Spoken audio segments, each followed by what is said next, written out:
사실 비료 영양제, 낱말은 다르지만 실제 구분한다는 것은 명확하지 않습니다. 그건 마치 비료와 거름을 구분한 것과 마찬가지일 겁니다. 흔히들 비료하면 화학비료를 떠올리고 거름하면 퇴비를 떠올립니다만 넓은 의미 비료는 화학비료든 퇴비든 모두가 포함되는 말입니다. 거름도 마찬가지고요. 비료와 영양제도 마찬가지입니다. 모두 작물의 양분을 주기 위한 것으로는 똑같습니다. 농사 짓는 우리들이 구분하는 것은 보통 아래 사진처럼 커다란 포대에 들어있고 비교적 값이 싼 것들로 되어 있고, 영양제란 아래의 사진처럼 소포장되어 있으면서 대체로 가격은 비싼 것들을 말합니다.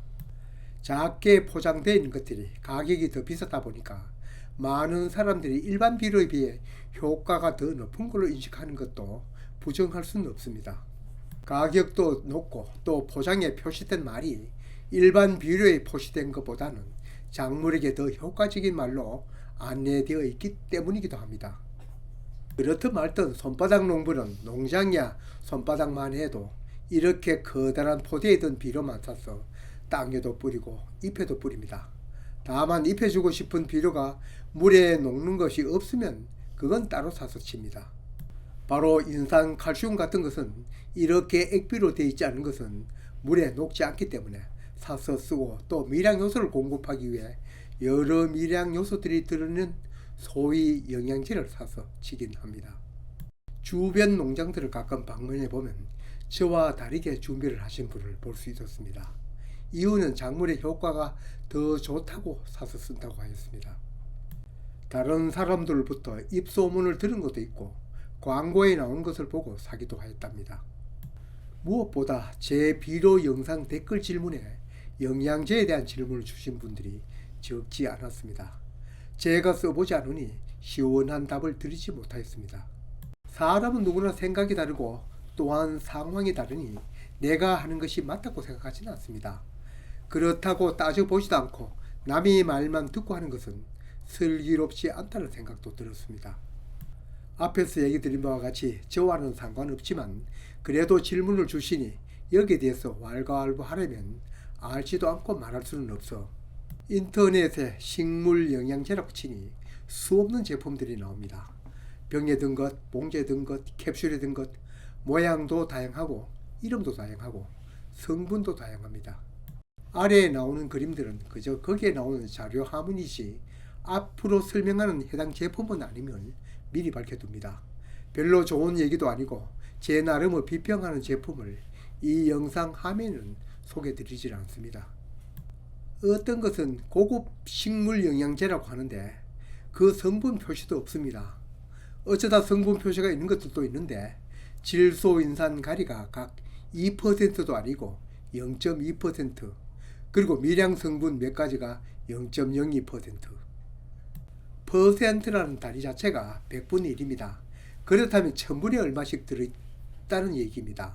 뒤 얘기는 더 드리지 않겠습니다. 참고적으로 저는 화분의 복합비료 화분 크기에 따라 한 차숟갈 또는 한 숟갈 정도 줍니다. 고급이라는 말도 그렇습니다. 양분에 고급 양분은 없습니다. 우리도 소고기를 먹었던 돼지고기를 먹었던 섭취한 단백질은 값의 고하간에 똑같습니다. 물론 필요에 따라 사서 쓸 수도 있습니다. 그러나 성분표는 보고 사서 써야 합니다. 같은 캡슐이라도 어떤 것은 인산과 미량요소, 어떤 것은 가리와 미량요소, 모양은 다 똑같아도 성분은 다르니 내 화분에 맞게 사서 써야 다음은 얼마라도 효과를 볼 수 있습니다. 또 한 곳을 보니 비료를 소포장하여 팔더군요. 농사를 많이 짓지 않은 분은 비싸든 싸든 소포장 비료를 편리합니다. 그런데 고농도 질소란 문구가 있어 살펴보니 46% 바로 요소 비료이더군요. 비료를 아는 분은 다 아시겠지만 이 세상에 요소보다 더 농도가 높은 질소 비료는 없습니다. 46%. 이것도 혹 고농도 질소란 말에 현혹되는 분은 없는지 모르겠습니다. 똑같은 이 소포장 비료를 사서 결과는 같더라도 양이 적어서 사는 것은 바르게 사는 것이고, 고농도 질소란 말을 믿고 산 것이라면 제대로 산 것이라 말할 수는 없습니다.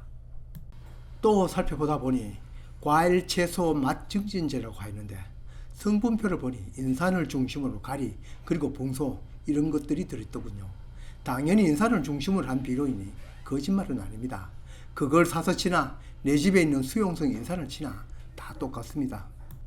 뿌리를 튼튼히 한다는 영양제가 있어 그것도 성분표를 보니 질소, 인산, 가리가 각각 2대 1대1 그리고 소량 붕산이 들어있더군요.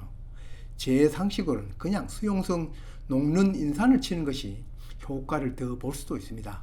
효과를 느껴보려면 아무 인산을 쳐도 되고요. 알이 굵은 열매를 얻으려면 등의 광고성 문구를 내건 제품을 보니 영락없는 가리 중심의 액비입니다. 비료를 공부하는 사람은 다 아는 사실. 가리는 열매를 크게 만듭니다. 어느 가리라도 다 똑같습니다. 제가 본 것으로는 어느 제품이나 다 사실이 아닌 것을 적어서 소비자를 꿰는 것은 없습니다. 다만 사서 쓰는 사람이 다른 생각, 다른 기대를 하기 때문입니다. 그냥 대량으로 포장된 비료도 사실 엄청 비싼데 이런 것에 현혹되어 쳐서 과연 본전을 건지겠나 우려도 됩니다. 영양제의 종류도 다양하고 사용하기 좋게 여러 성분으로 혼합한 것도 있고 바로 쓰면 되는 편리한 것도 있고 수용액으로 되어 있으니 옆면 시비하기 좋은 것도 있습니다. 소포장으로 되어 있으니 화분 몇 개 키운다든가 손토만한 텃밭에 채소 몇 포기 심었다면 사용하기 편리할 수도 있습니다. 그런 목적으로 구입하여 사용한다면 그 목적과 기대에 맞겠지만 이게 효과가 일반 비료보다 더 높을 것이라고 사서 쓴다면 그건 일반 비료와 다를 바 없다는 점을 다른 분에게는 몰라도 제 시청자분께는 알려드리고 싶어서 이 영상을 올립니다. 모든 판단은 사용하시는 분이 알고 판단해야지 제가 이건 사서 쓰지 말라, 이건 사서 쓰라고는 못합니다. 그리고 그 판단을 본인의 기대와 목적에 맞게 제대로 하시려면 비료에 대한 상식을 가져야 하는 것은 두말 나위 없습니다. 이 말은 비단 영양제에 대한 것뿐만 아니라 어떤 물건을 사든 똑같이 적용될 수 있는 말이기도 합니다. 여러 가지 영양제들 중에 아미노산이라는 것입니다. 이건 좀 설명이 더 필요합니다. 이 짧은 영상에서 이까지 설명드리기는 시간이 없고 다음 저기한 기회에 얘기 드리겠습니다.